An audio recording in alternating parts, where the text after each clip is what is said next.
Police સકંજામાં ઉભેલા એ શખ્સો છે જેમણે ધોળા દિવસે અમદાવાદના સાઉથ બોપલમાં લૂંટ કરી હાહાકાર મચાવ્યો હતો. અમદાવાદના સાઉથ બોપલ વિસ્તારમાં આવેલા કનકપુરા જ્વેલર્સમાં થયેલી લૂંટ કેસમાં પોલીસે 4 આરોપીની ધરપકડ કરી. આરોપીઓને પકડવા 10થી વધુ ટીમો કામે લાગી હતી. પોલીસે આરોપીઓને યુપીથી સકંજામાં લીધા છે. મુખ્ય આરોપીએ 5 જ્વેલર્સમાં રેકી કરી હતી, પરંતુ કનકપુરા જ્વેલર્સમાંથી ભાગવામાં આસાની રહેશે જે હેતુથી ત્યાં પ્લાન બનાવ્યો. લૂંટ કરતા પહેલા તેઓ યુપીથી હથિયાર લઈ આવ્યા હતા. પોલીસે બાઇક નંબરના આધારે ઝીણવટભરી તપાસ કરતા આરોપીઓ સુધી પહોંચવામાં સફળતા મળી. તપાસમાં સામે આવ્યું છે કે જાવેદ અને બિરેન્દ્ર અગાઉ પણ ગુનાને અંજામ આપી ચૂક્યા છે અને જાવેદ ઉપર યુપી પોલીસ ફાયરિંગ પણ કરી ચૂકી છે. આ ગુનામાં મુખ્ય આરોપી બિરેન્દ્ર અને જાવેદ છે, જે 2 મહિના પહેલા અહીંયા આવીને રેકી કરી રહ્યા હતા. અન્ય 2 આરોપીઓ સિક્યુરિટી ગાર્ડનું કામ કરતા. મુખ્ય બંને આરોપીઓ લૂંટ કરવા માટે બીજા ગાર્ડને તૈયાર કર્યા હતા. આરોપીએ લૂંટની ઘટનાને અંજામ આપ્યા બાદ તરત જ રાજસ્થાન થઈને દિલ્હીથી યુપી ભાગી ગયા. બિરેન્દ્ર પોલીસથી બચવા માટે રેલવે સ્ટેશન અને અલગ અલગ જગ્યાએ સૂઈ જતો હતો.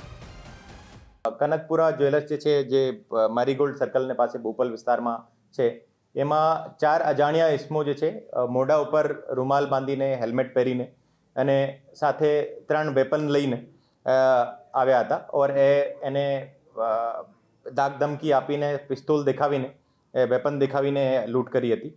એ લૂંટમાં જે 4 મુખ્ય આરોપી છે, 4ના 4 આરોપી અત્યારે અટક કરવામાં આવ્યા છે. એ 4 આરોપી જે 4 આરોપી યુપીના છે, એમાંથી 2 આરોપી ફરૂખાબાદના છે, 1 આરોપી અલીગઢનો છે અને 1 આરોપી બુલંદશહેરને પાસે એક ગુલાવઠી કરીને જગ્યા છે ત્યાંના છે.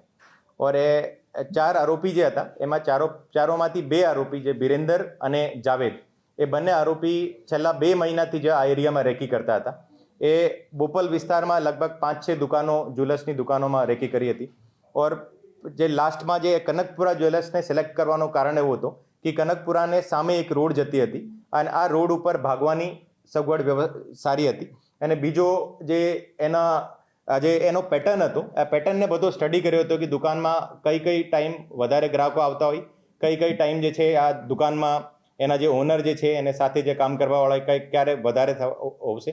એમાં જે લગભગ બપોરના સમયે જે અહીંયા દુકાનમાં એમ જે એક યા 2 માણસો થતા હોય છે. તો આ તમામ વસ્તુની જે છેલ્લા 2 મહિનાથી આ બધી રેકી કરતા હતા. ઓર આ રેકીને આધારે જે આ લૂંટનો બનાવ બનવામાં આવ્યો હતો. આ લૂંટમાં જે અહીંયા જે કામ કરતા સિક્યોરિટીમાં 2 આરોપી એ પણ યુપીના છે અને એ સિક્યોરિટીવાળા જે હતા એનો કામ આ હતો કે એને મદદ કરવાની, એની મદદગીરીમાં. ઓર બીજો જે છે આ એરિયાની રેકી કરવામાં એનો મુખ્ય ભૂમિકા હતી છે. ઓર એ 4 લોકોને અમે યુપી એને પકડવા માટે લગભગ અમે 10થી વધારે ટીમો બનાવવામાં આવી હતી.